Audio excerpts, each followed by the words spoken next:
Hello everybody, thank you very much for joining me today for another Twilight Zone video in my Twilight Zone ranking series, where I rank every episode of the original Twilight Zone from my least favorite to my favorite. Today I'm going to be talking about number 38, Queen of the Nile. This episode was credited to Charles Beaumont, but was actually written by Jerry Sohl due to Mr. Beaumont's unfortunate health issues at the time. Queen of the Nile was directed by John Brahm. This is a season 5 episode, and as always there will be spoilers. So I've always enjoyed Queen of the Nile. Part of that is because it has that 50s sci-fi horror movie feel to it that I love. This episode also has a great twist and a creepy ending that still disturbs me a bit every time I watch this episode. So Anne Blythe is well cast as Pamela Morris, and Lee Phillips is okay as Jordan Herrick as well. But I really think Anne Blythe is the standout in this episode. So we start with a newspaper man named Jordan, and he's going to do a story on a woman named Pamela Morris, an actress, for an interview. Jordan goes into the house. He notices a painting from years ago, and it's of Pamela, yet she still looks basically the same.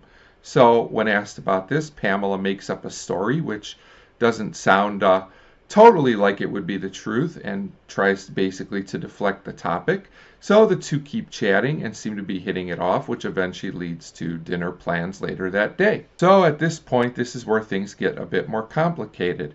During all of this, there's another woman there whom Pamela says is her mother, but as Jordan is leaving, the lady stops him and warns him to stay away from Pamela, who supposedly is way older than she admits. And in a great twist, the woman also reveals that she is really Pamela's daughter, not her mother. And when I first watched this episode, this shocked me, and I still think it works as a great twist.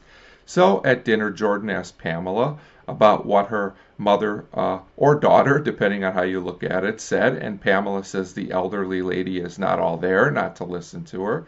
She's, kind of doesn't know what she's talking about. So we also learn that Jordan is from Chicago, and Pamela once performed there.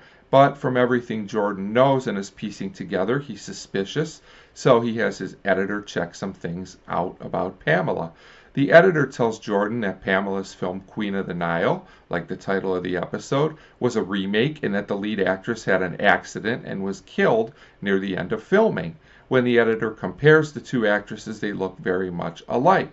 So it looks like this is the same person using a different name, so they do even more digging. So at this point, Jordan decides the best course of action is to confront Pamela on this, and this was maybe not the best decision he could have made, I guess you could say. So of course Pamela drugs his drink, and she puts a beetle on top of him, and this is where things get really creepy and disturbing. The beetle basically drains him until he's a goner. He basically turns to dust. And I thought these were great effects here, especially for the 1960s in my opinion. And this was very, very disturbing stuff. So now we also know how Pamela stays young. So this is a pretty involved and fast-moving plot for a half-hour show, and Anne Blythe does a great job. The episode is also pretty creepy, in my opinion. The ending is one of the most disturbing of all Twilight Zone endings, at least for me. So I really believe Queen of the Nile is another underrated season 5 episode. I think John Brahm's direction is very, very good here as well. And I just really enjoyed this episode, and that's why it comes in at number 38 on the list.